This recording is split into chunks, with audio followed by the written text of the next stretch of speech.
Here we go.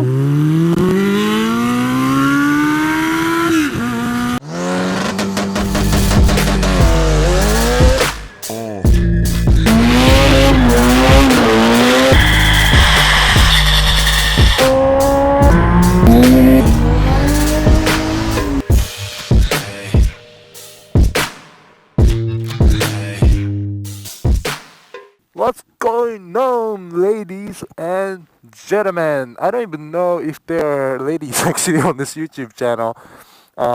If there's a lady on this YouTube channel, raise your hand, please.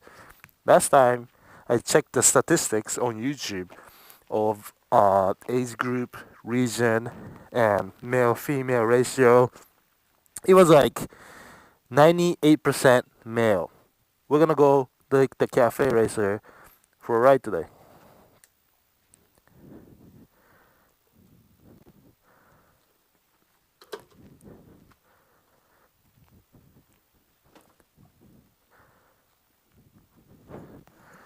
Let's see if it starts.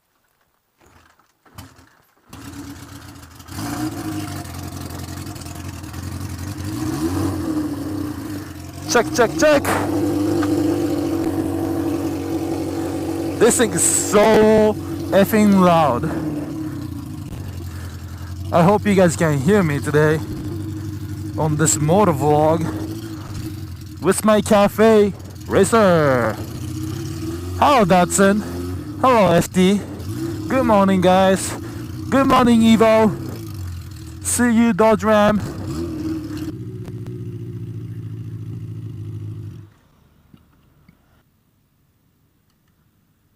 Oh, why did it stall, Cafe Racer? What's going on here? Walk with me here. Might be low on gas. That's one thing that I don't like about Cafe Racer is that there's no gas gauge, and yeah, I think I do need gas. So I'm gonna go get gas real quick.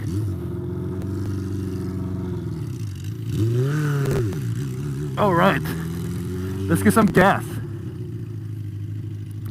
This is actually good because I can show you around the bike real quick again. Show you what kind of updates took place since the last time I did a Cafe Racer riding vlog. It's been a while. I think I did it like 2 years ago. Yeah, the bike is thirsty. It definitely needed gas. Alright guys, here's my CV550, all of you have seen it. Few things that changed. The rear set is now installed from Cognito Moto. Thanks to the guys from Cognito Moto who are hooking me up. I installed a bar end mirror on the left side. Got the GoPro mount on the handlebar there. Re-rusted the gas tank. I removed the battery pack from the back to where it is there now on the swing arm. This chain needs some lubrication for sure, and it seems a little loose too. That's not good. And I had to remove the rear brake because it was in the way of the Kickstarter, as you can see there. Alright, and now we're good.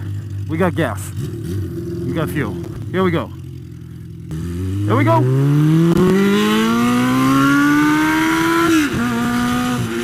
Oh man, this thing sounds ridiculous! It is by far the loudest toy I own, and I'm really talking about Evo, my Z06 that I just sold. That's a sweet taco, by the way. It's literally running open headers right now, and it's quite ridiculous how loud this thing is. Now the reason why I had to go open headers is because my exhaust was hitting my Kickstarter when I did the rear set installation. Woohoo! Oh man, this thing's so light.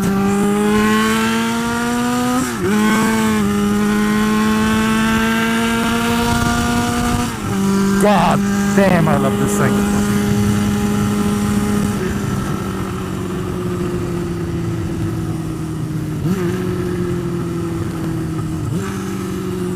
So, yeah, speaking of sound, this thing like I was saying, is the loudest toy I own. And this is also the only toy I have where I have to wear earplugs because it's just that loud. It's unbearable riding this around the streets without earplugs because my eardrums would just blow up.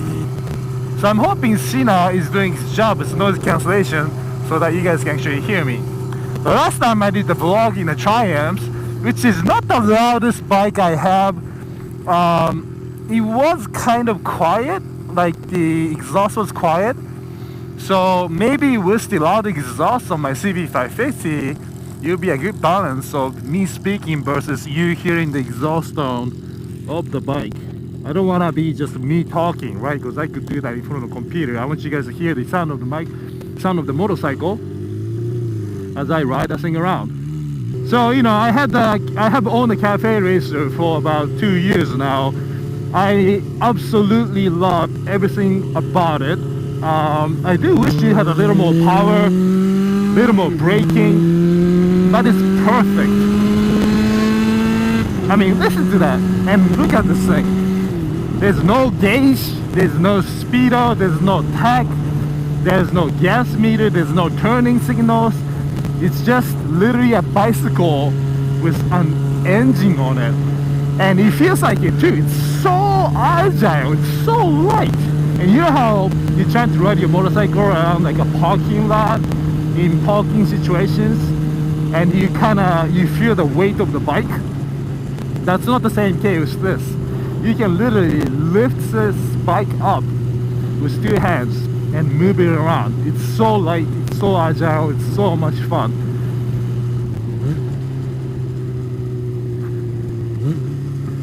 And the weather is actually looking a little sketchy today. I hope it's okay.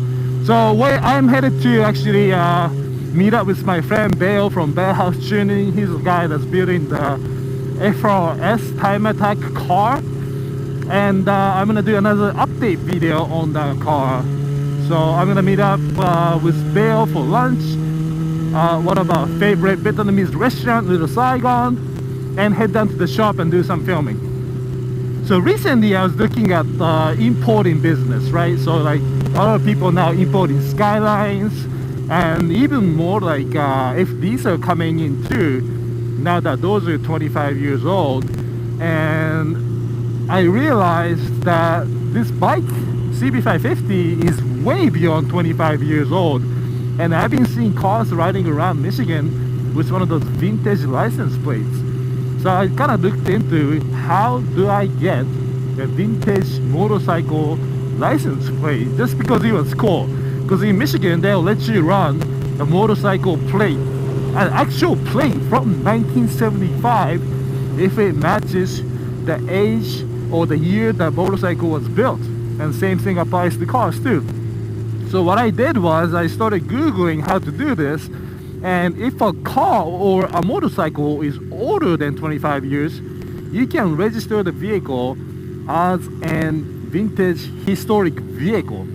And what's cool about this is I only have to register my motorcycle every 10 years. And it only cost me $30 to register it. So basically I'm paying $3 a year to be able to ride this thing on the streets legally. And of course insurance is different. For insurance I pay like $150 or so. So for $153 I get to ride this awesome cafe racer and talk about bang for buck fun. And this thing doesn't depreciate either because it's so old, and with everything I've done to the bike, it's essentially appreciated since its original condition, although some people tend not to agree. I love when I get comments from these guys like, oh, you ruined a perfectly clean CB550 by modifying it. And I get the same kind of shit with my FDRX7 too, like, oh, why did you take out the 13B and why are you putting LS engines? Dude, it's like mind your own business. I'm an engineer. I don't really care about originality of anything. I want it to be functional, cheap, and quick. And that's why I did what I did to this cafe racer, and that's what I'm doing to my race car. But anyways, once I figured out that I can install a 1975 license plate on the bike that's manufactured in 1975, I went on eBay and found a license plate that was built in 1975. So now I run an authentic Michigan motorcycle license plate from 1975 on this bike, and I don't really have to register it ever again. And I say that because in the instructions it said every 10 years I have to register. Oh fuck, this fucker, god damn it. And this guy, holy shit, goddamn, cutting me off left and right here, trying to kill me. What's crazy about situations like that, and that is why I want to upgrade the brakes on this cafe racer, is that, man, this brake from 1975 is completely garbage. It's useless. The front brake, I have the disc brake on the front, which only comes from 550 on the bob, I believe, is only on the left side of the motorcycle, so there's no rotor on the right. It's just, that's the only brake I have on the CB550 right now. The rear brake, the drum brake, which is kind of useless to begin with, is non-existent because if you remember, I took that off. So in the future, I do want to do like a CBR 600 front end full conversion, so I actually have braking power for safety reasons. Plus it looks ridiculously cool when you have like modern day Brembos on the 1975 CB550. What's another cool thing about the Michigan vehicle law is that there's no emissions and inspections. So I literally have this thing driving around. It was never inspected. There's no emissions. And I think some countries or some states are the same way if the vehicle is older than 25 years. But that's really cool that I don't have to worry about any of that, because back when I lived in Philadelphia, I would have to take my Evo to like a special shop that my friend owns and kind of do it off the side, you know, and just like, look, here's $50, pass my car for me, so I don't have to put the cab back on the car, kind of deal.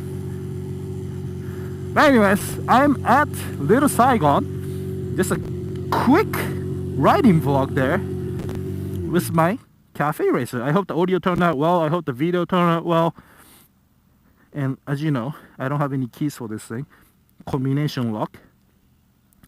Kill the ignition, cut the gas, get the GoPro, and I'm gonna get some pho at Little Saigon. So as always, thanks again for watching the video, guys. Real quick cafe racer ride around. Hope you enjoyed the video, and I'll see you in the next one.